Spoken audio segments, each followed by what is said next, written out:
अस्सलाम वालेकुम friends, welcome to Laiba health tips. Laiba health tips में तमाम देखने और सुनने वालों को मेरी तरफ से खुशामदीद। नाजरीन, मैं उम्मीद करती हूँ कि आप सब खैरियत से होंगे। आज मैं आपकी खिदमत में एक नई वीडियो पेश करने जा रही हूँ जिसके इस्तेमाल से आपको बहुत ज़्यादा फ़ायदा हासिल होगा। वीडियो शुरू करने से पहले मेरी एक छोटी सी रिक्वेस्ट है कि जिन हजरात ने मेरे चैनल को सब्सक्राइब नहीं किया वो देर मत करें, मेरे चैनल को अभी सब्सक्राइब करें। मैंने आपकी सहूलत के लिए चैनल का लोगो लगा दिया है वीडियो के राइट साइड पर। आप उस पर क्लिक करेंगे तो मेरा चैनल सब्सक्राइब हो जाएगा ताकि मेरी जितनी आने वाली वीडियोस हैं आप उसे आसानी से वॉच कर सके। तो चलते हैं आज की वीडियो की जानिब। आज जो हमारी वीडियो का उन्वान है आपने जान लिया होगा। व्यूअर्स, वीडियो शुरू करने से पहले मैं उन हजरात को बताना चाहती हूँ जिसने कमेंट्स में पिंपल्स के टिप्स और नुस्खे के बारे में पूछा था, तो आज उन हजरात की ख्वाहिश पे मैंने ये वीडियो बनाई है। प्लीज़ वीडियो को एंड तक वॉच कीजिएगा ताकि आपको सही मालूमात मिल सके और आप सही नुस्खे का इस्तेमाल कर सके। तो गौर से सुनिएगा और गौर से नोट फरमाइएगा।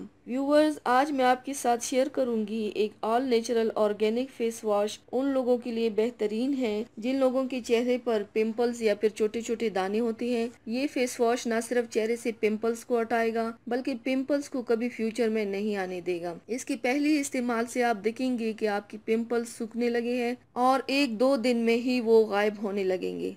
तो चलते हैं, वीडियो को शुरू करते हैं हमारे फेस वॉश को बनाने से। इसे बनाने के लिए आप लोगों को चाहिए 1 टेबलस्पून खालिस नेचुरल और एलोवेरा जेल। अगर खालिस नहीं है तो आप इसकी जगह एलोवेरा जेल भी यूज़ कर सकते हैं जो आपको बाज़ार से कॉस्मेटिक शॉप में आसानी से मिल जाएगा। 3 खाने की चम्मच बेसन, 10 अदद नीम के पत्ते, 4 चम्मच आलू का रस। आलू का रस बनाने के लिए आलू को छील कर कद्दूकश कर लें, फिर छलनी की मदद से आलू का रस निकाल लें। इसी तरीके से अगर आपकी स्किन ऑयली है तो इसमें आप 1 चम्मच लेमन जूस मिला सकते हैं, और अगर आपकी स्किन सेंसिटिव है तो आप इसमें 1 चम्मच खीरे का जूस मिला सकते हैं, और अगर आपकी स्किन ड्राई है तो आप इसमें 1 टीस्पून बादाम का तेल इस्तेमाल कर सकते हैं। अब इन तमाम चीज़ों को एक बाउल में डालकर अच्छी तरह मिक्स कर ले और फिर ग्राइंड कर दें।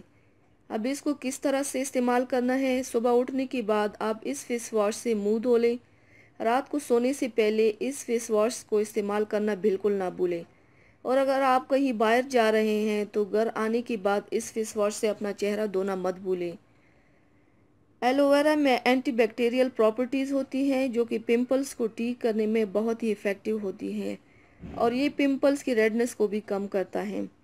इसमें मैग्नीशियम होता है जिसकी वजह से पिंपल्स कम होते जाते हैं।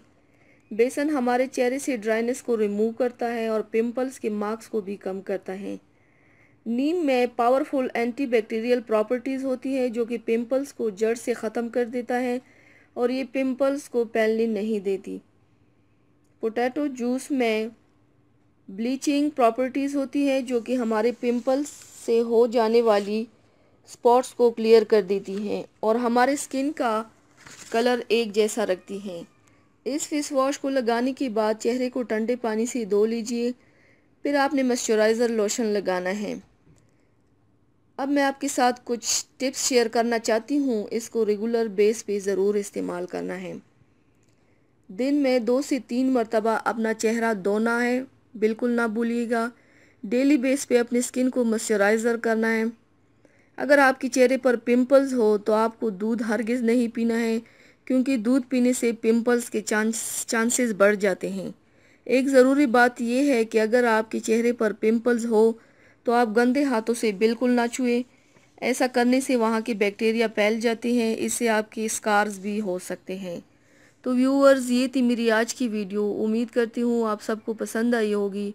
मेरी वीडियो को लाइक और शेयर ज़रूर कीजिएगा, मुझे फ़ीडबैक ज़रूर दीजिएगा। मेरे चैनल को सब्सक्राइब करना मत भूलिएगा। अपना बहुत ज़्यादा ख्याल रखिएगा, मुझे दुआओं में याद रखिएगा। कल मिलते हैं एक नई वीडियो के साथ। अल्लाह हाफिज़।